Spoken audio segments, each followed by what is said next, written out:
નમસ્કાર, હું આપનો રાજુ કરપડા। હાલ જે ગુજરાતમાં છેલ્લા 3 દિવસથી જે ચર્ચાઓ ચાલી રહી છે કે ગુજરાતના સુપ્રસિદ્ધ કલાકાર, લગભગ ઠાકોર સમાજ જ નહીં પણ દરેક સમાજમાં એક આગવી ઓળખ જેને ઊભી કરી છે એવા ભાઈ શ્રી વિક્રમભાઈ ઠાકોર સહિત ઘણા બધા એવા કલાકારો છે કે જેને થોડા દિવસ પહેલાં વિધાનસભાની અંદર ભાજપના અમુક નેતાઓ દ્વારા આમંત્રણ આપી એક જ સમયે એક જ તારીખે કલાકારોના એક વર્ગ છે, ફોલો કરનારો એક વર્ગ છે, આ વર્ગનો લાભ લેવા માટે અમુક કલાકારોને આમંત્રિત કરવામાં આવેલા ને એ કલાકારોને વિધાનસભામાં લઈ જવામાં આવ્યા।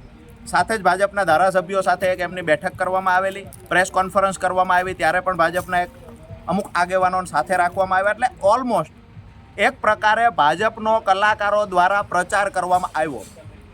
આ સમયે વિક્રમભાઈ ઠાકોર સહિત અનેક કલાકારો એવા છે જે કલાકારોએ છેવાડાના ઘર સુધી પોતાની આગવી ઓળખ ઊભી કરી છે, જેમાં કોઈ રાજકીય નેતાનો રોલ નથી, કોઈ રાજકીય નેતાના પ્લેટફોર્મનો ફાયદો લઈ અને વિક્રમભાઈ આગળ વધ્યા નથી। અનેક કલાકારો એવા છે જે આગળ વધ્યા નથી, પરંતુ એ કલાકારોને આજે આમંત્રણ આપવામાં ન આવ્યું, જેની ચર્ચાઓ છેલ્લા 2-3 દિવસથી ગુજરાતમાં મીડિયાના પ્લેટફોર્મ પરથી અને દરેક ગામડાઓ સુધી આ ચર્ચા પહોંચી છે।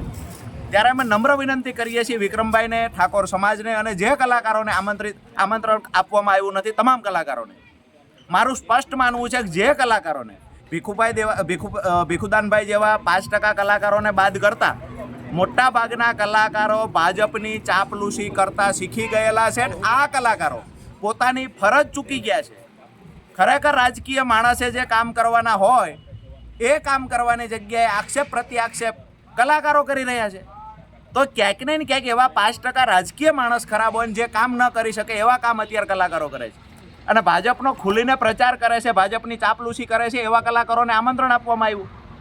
ખેર, ભીખુભાઈ જેવા 5% કલાકારો સારા પણ છે, પણ ક્યાંક ને ક્યાંક મને એ વાતની પણ નવાઈ લાગી કે ભીખુદાન ગઢવી જેવા વ્યક્તિ પણ આ જે ચાપલૂસી કરનારી એક ટોળકી છે એના સમર્થનમાં પહોંચ્યા, વિધાનસભામાં જઈને પહોંચ્યા। આજે ઘણા બધા એવા લોકો છે જેને રાજકારણ સાથે કાંઈ લેવા દેવા નથી, એ લોકોના મનમાં આજે ક્યાંક ને ક્યાંક આઘાત લાગ્યો છે કે કલાકારોએ ક્યારેય કોઈ રાજકીય પાર્ટીની ચાપલૂસી ન કરવી જોઈએ। વિક્રમભાઈના સમર્થનમાં તો અમે છીએ, અનેક કલાકારો જેને આમંત્રણ નથી મળ્યું એના સમર્થનમાં છીએ અને સાથે જ કહીએ છીએ કે જે લોકોને ચાપલૂસી ફાવતી નથી આ લોકોને આમંત્રણથી દૂર રાખવામાં આવ્યા છે, ભાજપના કાર્યક્રમોમાંથી દૂર રાખવામાં આવે છે। તો આવા કલાકારોને કહીએ છીએ કે જાહેર જીવનમાં આવો, તમે પણ એક અલગ તમારો એક ચાહક વર્ગ છે, ખરેખર રાજકારણમાં સક્રિય થવું જોઈએ, રાજકારણમાં આવવું જોઈએ અને આવનાર 5 વર્ષ માટે વિધાનસભામાં પહોંચવું જોઈએ, માત્ર 1 કલાક માટે આટો મારવા નહીં। આ વાત સાથે અમારું વિક્રમભાઈ સહિત જે કલાકારોને અન્યાય થયો છે એમની સાથે એમને અમારું સમર્થન છે।